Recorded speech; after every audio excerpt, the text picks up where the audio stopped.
Ayun mga padi, sukay-sukay tayo na mga taga Batangas ngayon mga padi. So ito, isang Lancer natin na galing ng Rosario, Batangas. 4 days pala kay Bossing yung kanya auto.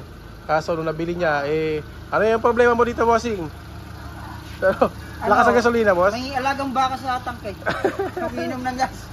Ayun, sobrang lakas daw sa gasolina nito Lancer na nabili niya mga padi. Baho ng usok. Isipin nyo, galing ng Batangas, boss, magkano konsumo mo? Yung 3.5 ko, halos na ibira niya yung kalahati, papunta pa lang dito. Oh, yung 3.5 niyang gasolina. Mahigit kalahati. Mahigit kalahati na konsumo, papunta pa lang dito mga padi. Ayan. Hindi naman yung pasada na Ayan.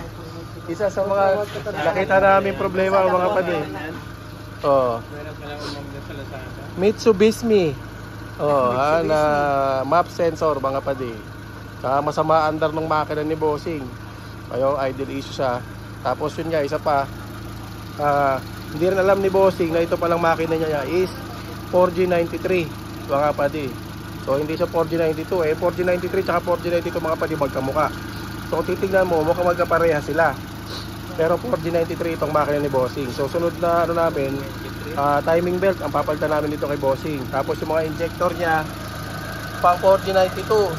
So meron naman siya injector doon sa bahay nila. Mababalik lang dito si Bossing para i-correct natin yung mga injector.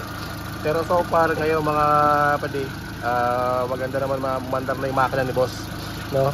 Yan. So 4G93 baka padi, bibigyan ka ng power nito pag kinabit ko dito sa Lancer Itlog. Boss, maninibak talaga to, boss. Lancer mo, boss, ngayon. Takbo pogi talaga naman. So ayan, so ngayon kinulat natin. Tapos may nakita tayo dito durog na sira yung valve spring na Bossing dito sa loob, no? So buti hindi naman nagkaroon ng problema sa loob ng makina ni Bossing, no? Tapos ito China. Ayan. China distributor. Okay lang yan, boss, basta gumagana. Di natin malaman kung China yan o kasi may mga Malaysian brand din yan, boss .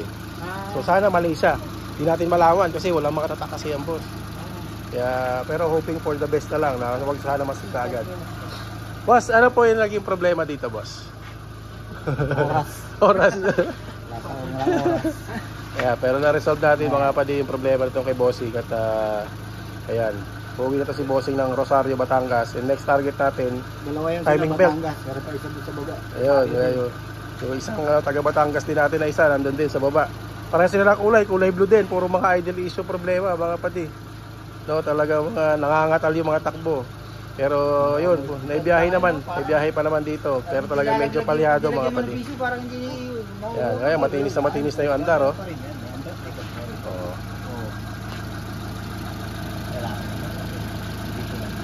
Pero ganda na power ng makina padi, 4G93.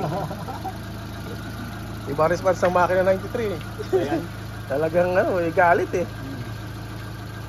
Ano? Tandaan niyo yung gulay nito, baka sabay nyo tayo.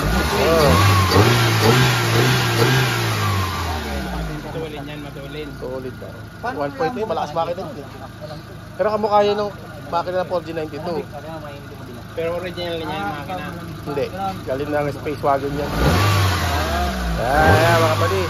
So yun, good to go na rin to kay Bossing. So na-testing na natin and yan, pauwi na rin to mga padi. Alright. Ayun, ito pa mga padi, yung isa pa nating Lancer Itlog na taga Batangas din mga padi. Nakalimutan ko sa Batangas, medyo malayo ito si Bossing. So nung kausap natin to si Bossing sa page, no, talagang masama yung andar ng makina niya. Kaso yung nagpapaservice nga si Bossing sa kanila, sabi ko, boss, medyo may kalayuan yung location ninyo and yun nga, medyo busy pa tayo sa shop. Kaya in-advise namin si boss.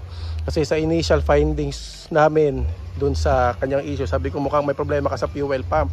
So nung pinalitan nila Bossing ng fuel pump, nagkukuyo-kuyo andar, pero still nandun pa rin yung palya ng sasakay ni Bossing, no? Yan, so ngayon binahe ni Bossing dito sa amin. Ayan. Kaya yun, nagawa na natin. Ngayon ito, paandarin natin mga padi, no? So yan mga padi, paandarin natin. Start mga Kuya Arbs.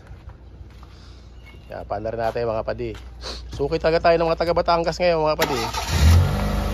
Ayan na yung andar mga padi. Pinong-pino na ulit yung andar niya. Wala nang misfiring. Nung dinala dito ni Bossing, talagang nangangatal, talagang palyado.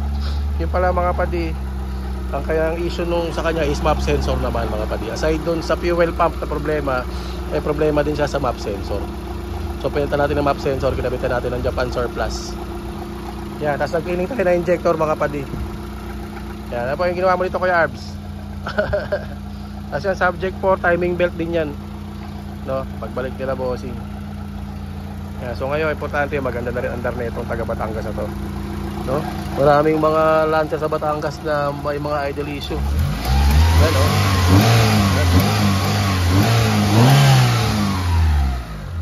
Wala nang kapalag-palag.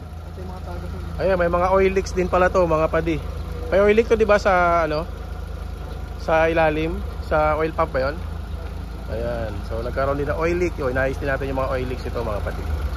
Ayan, so ngayon at least may magagamit ito ni Bossing ng maayos, na wala nang palyat, wala nang mga misfiring.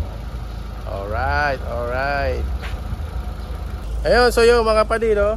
2 down tayo sa mga taga Batangas natin na customer mga padi. So ayan yung isa, tapos yung isa yung nandun sa taas, no? Ayan, for releasing na to, yung nasa taas naman na video natin kanina, ayun, paalis na rin. Ayun, sila Bossing nandun sa taas. So yun, so mga padi, yung mga nagpapa home service po, ano, marami kasi nag-i-inquire sa amin sa home service. So yung home service po namin, usually po kapag may bakante lang po sa schedule namin, and usually gabi namin napupuntahan niya mga Bossing, kasi nga after ng trabaho namin dito sa shop, saka lang namin napupuntahan yung mga home service, kasi yun yung mga line up namin ng mga Lancer everyday, no, mga padi, marami tayong ginagawa dito sa shop. So yung mga home service namin, sinisingit lang po namin sa schedule. Tsaka po kapag urgent po yung problema ninyo and running naman po yung sasakyan, mas maganda madala po dito sa shop para mas matutukan natin yung paggawa, no? So yung mga priority lang po namin na sineservisan is yung talagang mga hirap dalhin dito sa shop, yung talagang ayaw na halos umandar, o yung mga hindi talaga umaandar na mga sasakyan mga padi, no? So yun lang mga padi, kung may mga tanong po kayo or may mga gusto nyo magpa-schedule po ng appointment dito sa shop, PM lang po kayo sa aming Facebook page mga padi. Alright, so location po namin is Merville Subdivision, Parañaque. Alright, so thank you mga padi.